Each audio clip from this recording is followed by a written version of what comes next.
introduce myself. My name is Kevin Hancock Ward, paintballer extraordinaire, okay?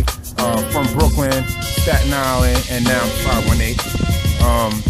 I'm up here, you know, just doing my thing, trying to be a father to my kids, you know, working, make it do what it do. What's your ages of your kids? 11 and 7. Kids are good. 11 and 6, he'll be 7 in March. Everything's good, you know, my kids are playing sports, I'm playing sports. I'm about to venture into speedball, which is the next level up in paintball. We're talking, you know, money and trophies. That's what it's about. I love the hardware. I'm in it for the hardware, huh? You know, I'm trying to get the accolades and trophies and stuff like that. Do you actually shoot real guns? Yeah, I've done it, but you know, we used to do it at an undisclosed, you know, location that I can't really say. But since then, we built a paintball field on it, so can't even do that over there. There's no hunting over there anymore. You know, we just, me and my peoples, we find certain locations. We don't go to the range like most respectable folks, you know, because, you know, when you go to the range, it's got to be legal. And not every firearm is legal. So we make it do what it do. But before I further incriminate myself,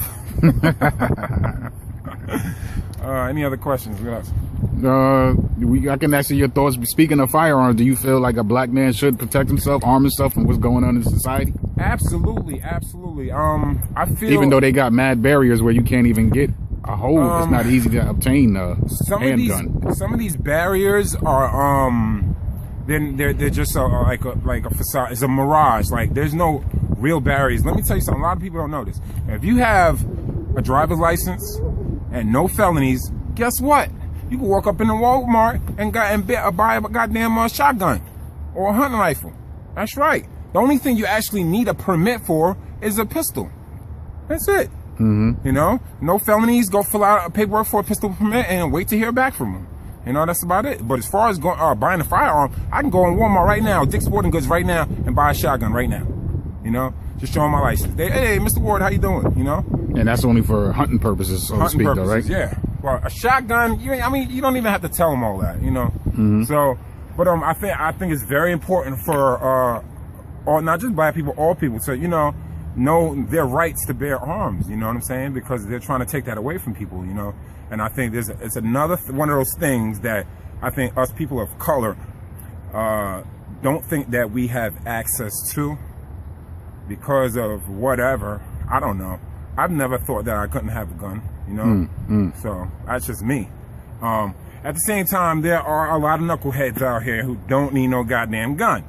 So I can understand that. But I think it's important. I would teach my kids to shoot. I think it's important to teach your kids the importance of shooting and learning how to shoot, learning how to use a firearm. Education, you know what I'm saying? Educate your kids. There's nothing wrong with that, you know? These people out here shooting each other, shooting themselves, kids shot himself in the head with his father's gun or whatever. He wasn't educated, you know? And stop leaving a loaded gun around in the house, you know? So I think it's important, but at the same time, I think taking precautions and safety is just as important. No, that's peace right there. So what age will you get him started on? Well, as far as the shooting is concerned, Buddy has not fired his first firearm yet. I would start as low as I think as early as I don't know. If a kid, I feel like this here. If a kid can hold up a gun, a rifle or whatever, you know, if he's strong enough to hold it up, then he should have enough strength to pull that trigger and keep it, you know, without losing the gun or shooting yourself or whatever. You know, it's all about positioning, how you position that firearm and, you know, pull the trigger. You don't have to be the strongest person to fire, let's say, I don't know, a 308 or something, you know, something big.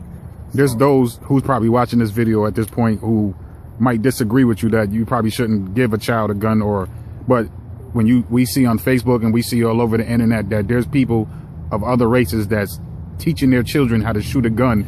Absolutely. Well, fairly young, and they put them in, they wanted to join the Army, Navy, Air Force, Marines, as well as being police officers. So what's the difference from a regular father training his sons in this society?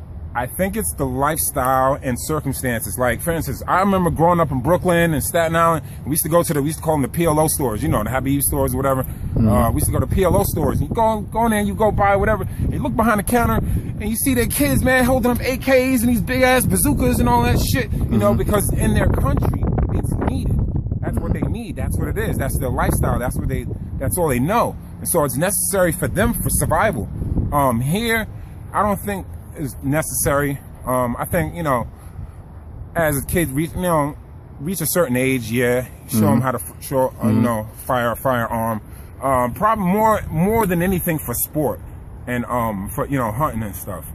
Other than that, you know, teaching my kid how to, you know, shoot off a machine gun, the AK and all that shit, that's not necessary. Not necessary, though. Not necessary. No. Well, that's peace right there. So what else is going on? What else is good with you in this society? You know what I mean? For the black man, like. From my standpoint as a black man, there's so much going on. We could talk about this stuff all day. Race relations, which is a thin line.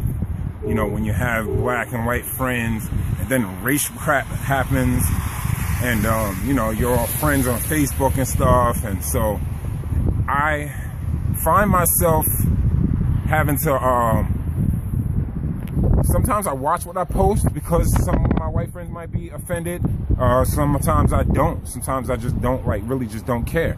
And people who know who I am, know about me, they know, you know, to take it with a grain of salt. What would they be offended about? Well, you know, certain posts about, well, right now, it's a division right now between a lot of people that I know who are paintballers, police officers, firefighters, and all that stuff, who are siding with the police. And then there are people who've witnessed the brutalities and seeing what the police have been doing to our people lately, who are against the police. So it's a little both sides of the fence right now, and it's hard for me. It's hard for me right now. I would have to say that, like, let's say if something crazy broke out, I have to go with my people, of course, naturally, you know, take what I know, what I learned, and you know, use it for my people. But at the same time, there's so many mixed couples, there's so many mixed races and stuff like that here in America.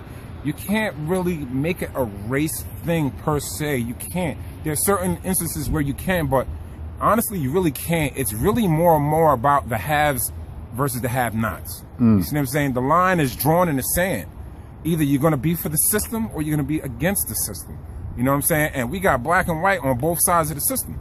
So, you know, it's all about, are you going to be for the, you know, are you going to be for the government or not? But that's one thing, you speak about race, that's one thing that's not, a lot of people are scared to touch on. I feel myself, there's a lot of politically correct people where you can't even talk about race relations any longer. Yeah. Why is that? Like, why you feel like, you know, people don't want to talk about that. People people don't want to talk about the tough things, the tough issues, the things that in your, like, it's ugly. It's an ugly subject. It's, you know, it's a touchy subject. And people are afraid to hurt people's feelings, step on toes, this and that and third. You know, somebody of color might be into politics, and they don't want to touch on the subject to piss off all their politician white friends or whatever. You know what I'm saying? So they try to dance around it and use political correct terms and all that crap. Fuck that. You know what I'm saying? I feel like this. I'm going to say what I'm going to say. I think, you know, certain things is wrong. The 2 cops that got killed in Brooklyn, you know, God bless their souls and their family. I think that was wrong. But at the same time, something like that was inevitable. I knew that was going to happen. Knew it was going to happen. And of course, wrong cops get shot. Not even, you know, I mean, you mean like as far as it should have been like a Darren Wilson or a Daniel Petula? I mean, you know, I'm a man that feels like, you know, if you're gonna get revenge, exact revenge, exact.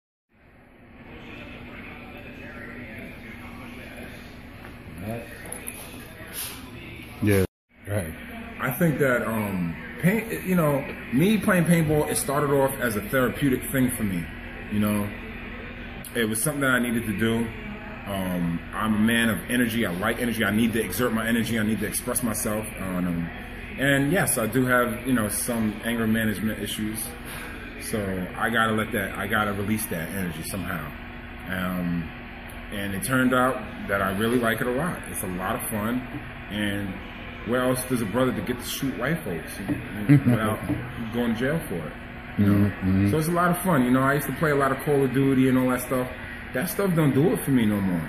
Especially when you're out there doing it, creating it, doing it, refereeing it, you know, got a team with you. It's fun. You sweat, you're gonna fall, you're gonna get dirty, you're gonna break your nails, you're gonna get scratched up, you're gonna get shot, you know, and you're gonna enjoy it. You know? Is there any black-owned paintball companies out there, or paintball companies? No. Whatever you call it. What do you call these? Facilities. Any paintball fields, paintball facilities. Any black-owned?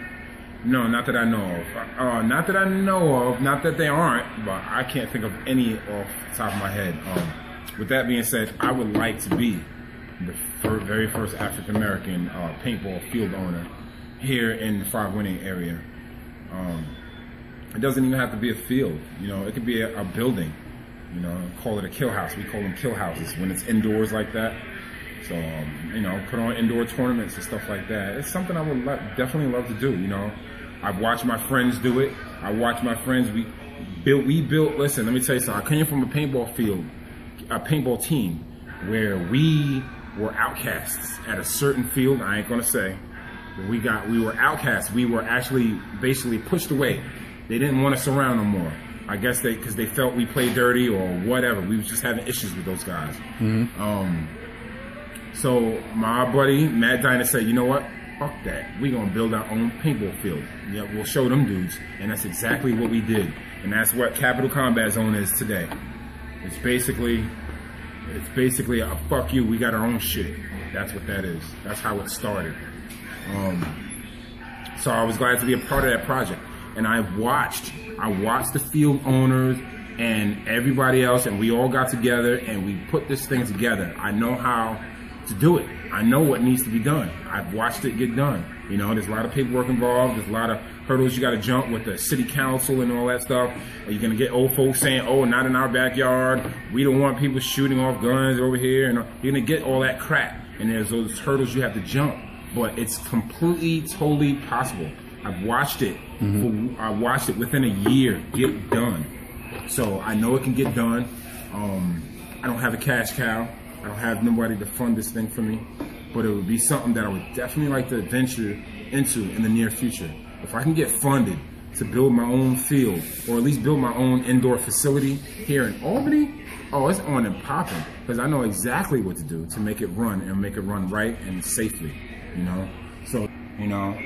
How's your relationship with your children's mother? It's gotten a lot better over the years. It was bad. It's still shaky sometimes.